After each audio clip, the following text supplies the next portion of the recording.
All right, what's good, YouTube? I was just having a moment because it said my screen was set for yesterday, and I'm like, how is it set for yesterday? And it's telling me that I can scream now. That don't even make sense. But anyway, let me get into the actual details, whatever, what I'm about to discuss. Power season 4, episode 9. It was a pretty solid episode, but just a lot of stuff didn't make sense to me, right? And if y'all hear anything in the background, it's my puppies. You know, I had a litter of puppies. They about well, today the 28th, so they officially 7 weeks old today. All right. So, like I said, you hear any noise in the background or whatever, it's just the puppies, man. They be back there going crazy, going ham sometimes, but it is what it is, bro. So Power season 4, no, Power book 2, season 4, episode 9. And it started off, we had the Tejadas, we had Noma, Anya, and then Norma's brother, right? And they having somewhat like trying to have like a pre-marriage family get together. Her side of the family fill out his side of the family, if that's what you want to call it, discuss or whatever. But as I was watching it, I see what's going on. You know what I'm saying? Anya and Deanna having a little tick for tack back and forth. You know what I'm saying? Uh, Kane and Noma's brother, you know what I'm saying? They talking back and forth, and then Monet and Noma, you know what I'm saying? They having, little power trip back and forth at the table and stuff because they had it at Kane's crib, but it's really Mecca's crib, you know what I'm saying? Mecca's penthouse. Mecca from book 2, season 1, book 2. Was he in season 2? I'm trying to remember, bro. Mecca probably came with like the end of book 2, season 1, and book 2, season 2. So, and then they offed him. You know what I'm saying? He ended up being Zeke's dad. So, they really at his penthouse, which for whatever reason he left to Monet, and Monet gave it to Kane and Drew, but Kane kicked Drew out, so Kane just staying there now. And it's like, well, penthouse like that, that costs some money, you know what I'm saying? Probably in the millions, and you know what I'm saying? It's like, so how can Kane afford to pay for that shit? But whatever, they make it work. But anyway, they, like I said, they having the cross family dinner before the marriage, the pre-marriage dinner or whatever, you know what I'm saying? And one thing that struck my mind was, Norma's brother had a lot of questions for Kane as far as what he did and blah blah blah blah. And it's like, hold on, Negro, if you aware of what your family does and you're letting it be known right here at this dinner that you're actually the nigga in charge, and that Noma, says your sister, she plays her role, but you're actually the nigga that's in charge. Why are you questioning Kane about what he does or whatnot? You should already know and already should have a vivid picture of what the fuck is going on, right? Like, this shit's crazy, right? You should already know. All right, Kane, probably street dude. He's the guy that she got to replace Mecca or whatever. It is what it is. You know what I'm saying? Like, we're gonna do this for show or whatever. It is what it is. Because later on in the episode, that's exactly how they was carrying it. But in the beginning of the episode, it's like, well, what do you do, Kane? And you know what our family does, and like, it was just stupid to me. That made no sense whatsoever. Like, if you the head nigga in charge, then you should already know what role Kane plays within the system that y'all running, and you know what I'm saying. That should just be that. There was really no need for all those questions and stuff, and just making it awkward at the dinner. You know what I'm saying? Like, because let's be for real, you guys, y'all not getting married because y'all love each other. Y'all getting married because it's beneficial towards the business. You know what I'm saying? They family business is beneficial towards it. You know what I'm saying? Kane trying to reap off certain benefits from marrying Noma. I'm saying, but after that, what happens? I believe the Tejadas go to their family bar. You know what I'm saying? Little after dinner celebration. You know what I'm saying, for Kane and whatnot. And you see Little Dirt. You know what I'm saying? Kane and Little Dirt. And I mentioned this to my cousin yesterday. Now, Little Dirt is a famous Chicago rapper. To me, it would have made more sense for Lil Durk to been in Power Book 4 Force with Tommy and CBI being that they're in Chicago, or for Lil Durk to be on the actual show, The Shy, since that's really based in Chicago. It kind of made no sense for Lil Durk to be in New York and playing Kane's cousin, because Lil Durk, you're an official Chicago nigga, an official Chicago nigga. So why not you be in Book 4 that's in Chicago, or be on The Shy, which is in Chicago? You're in New York, trying to act like you Kane's cousin. You're not a New York nigga. You're not. That didn't make sense to me at all. Like, I understand Dirk probably trying to get like a acting career or whatnot, but it didn't make any sense to me. Why would Dirk be in New York on Power Book 2 when he should be on Book 4 or on the show The Shy? But I digress. You get I guess some more Kane friends or cousins or whatever, you know what I'm saying? They talking to him, saying how he about to marry a uppity, I forgot a steward. That's the what the dude said, about to marry a steward. She got money, she rich, blah, blah, blah, blah, blah. Then the nigga and Lil Durk about to get into it at Kane party at the bar or whatever, but then they diffuse it, which, I was like, what are we watching right now? It's like a bunch of filler bullshit, but that's what we got. So goes from that to the siblings actually, being around each other, which is Deanna, Drew, and Kane. They was actually around each other, and they juggle with each other. Then Deanna pull out the ultimate Uno reverse card. It's like your mistress is here, which she was talking about Effie, which is really Tariq sloppy seconds that Kane just like from the very beginning of Power Book 2 when they first introduced Kane in season 1, episode 1, they let it be known that Kane has some weird fetish with messing with other dudes' chicks. Like from the very first time Tariq met Kane at the Tejada's house, it was a dude looking for his girl. And Deanna was like, I think that's the girl that Kane is with. Like, Kane just has this weird fascination of messing with other guys' girls, other guys, like, sloppy seconds. Like, I don't get it, but that's what they giving Kane. And it's like he relishes in it. He likes other dudes' girls. It's weird as hell, you know?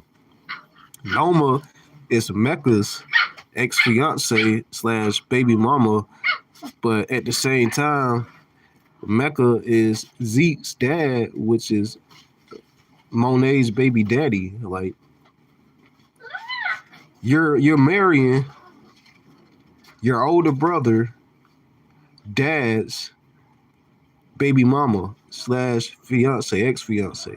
Like it's just weird. He just has some type of weird kink for other niggas' bitches. Like But anyway, yeah, Effie coming to the bar, she talking to Kane, and she was like something about the Russians and blah blah blah. And Deanna and Drew over here, what she talking about, and it was like, oh well, Tariq is going wherever Effie was talking about, and Monet's going to the same spot that Effie was talking about where the Russians is at. So like we gotta get out of here. Something don't seem right. So, you know, Scooby Doo and Scrappy Doo, they get up and they leave so they could go check out what's going on wherever they were going with the Russians and Monet and Tariq. And then, they change the scene and it's Davis and Noma, you know what I'm saying? And they getting they freak on in the bed. And it's Kane and Effie, you know what I'm saying? I guess they was in the bar doing what they do, you know what I'm saying? But Kane ain't have nothing on Davis McQueen. You know what I'm saying? Davis was pounding Noma. But so we skip and we get to Monet and Tariq. You know what I'm saying? They about to get killed by the Russians. They done got set up by Noma and Detective Carter. But Drew and Diane show up and they save the day or whatever. And so they make it seem like Tariq and Monet died and they put the Russians in a car and they blow that bitch up, which with the technology we have, it's not easy to tell if the burnt bodies in that car was Tariq and Monet, especially because it was two men. And you have dental records. All they gonna do is check your teeth and match it with your dental records. You know what I'm saying? But it should be easy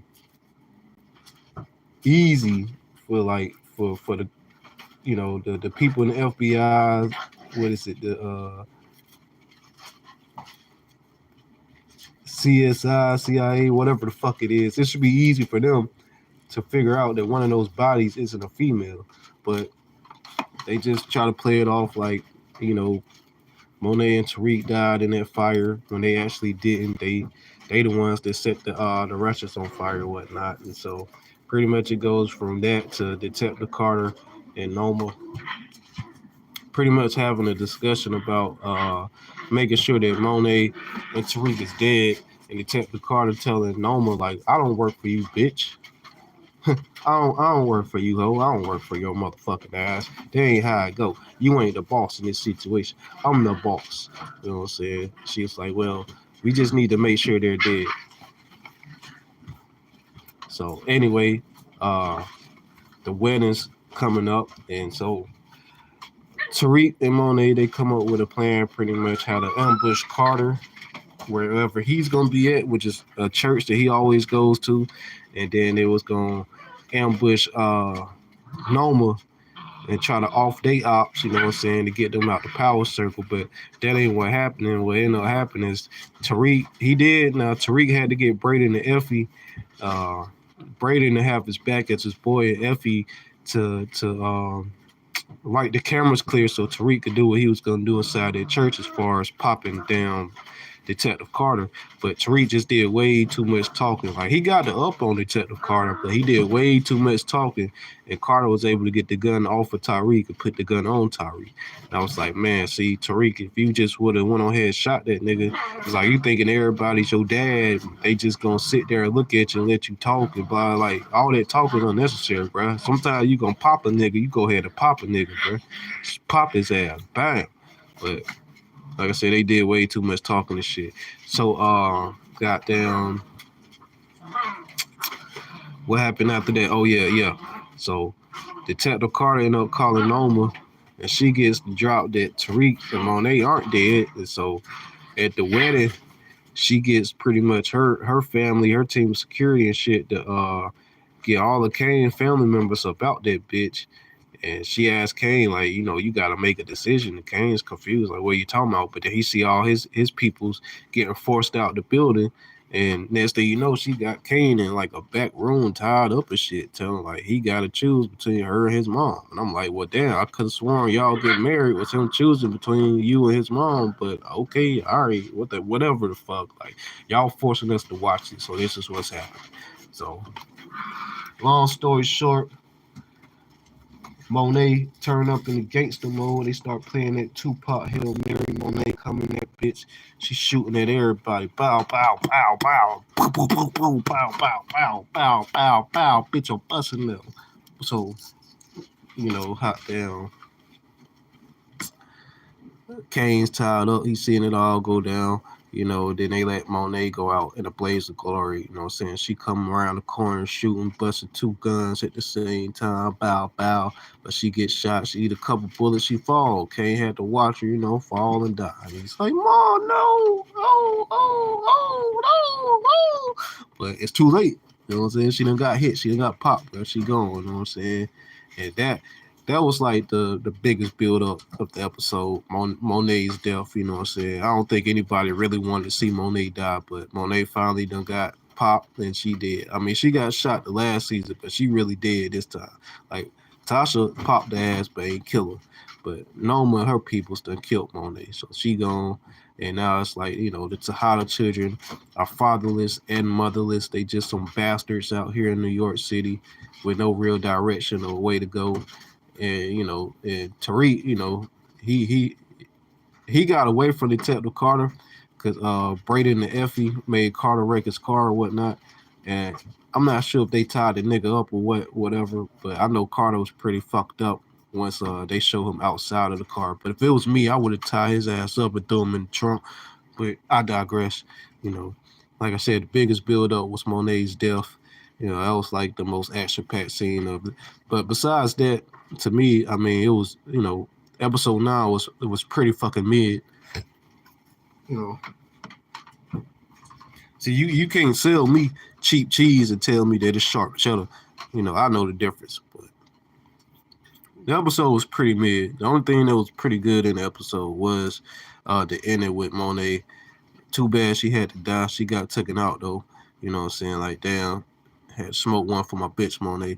But besides that, you know what I'm saying, the episode was pretty fucking mid. You know, in my opinion, the writers can do a whole lot better than what they have, especially being that we had to wait so long for season 4.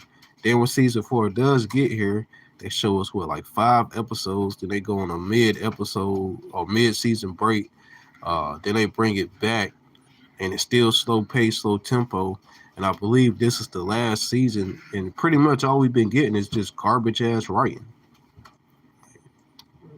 A lot of people think it's good, but you know they used to eating garbage and accepting garbage.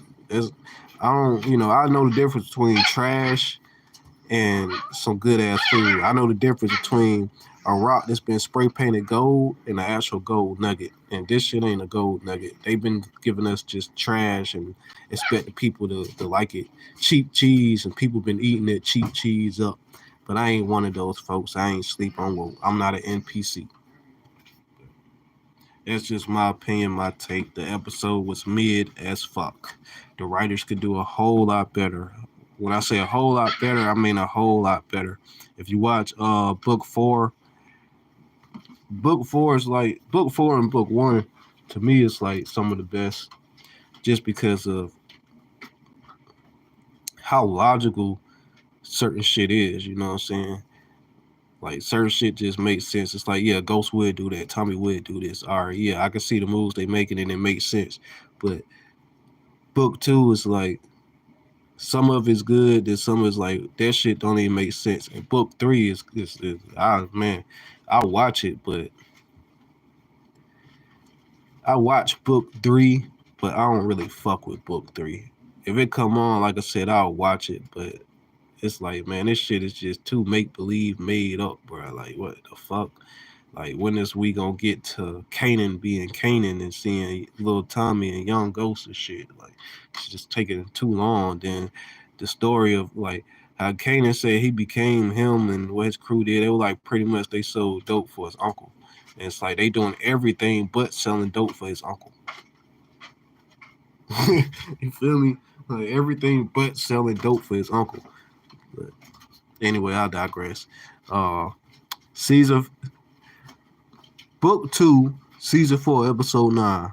Mid as fuck. Rest in peace, Monet. That's my take on it. Till next time. Mofos.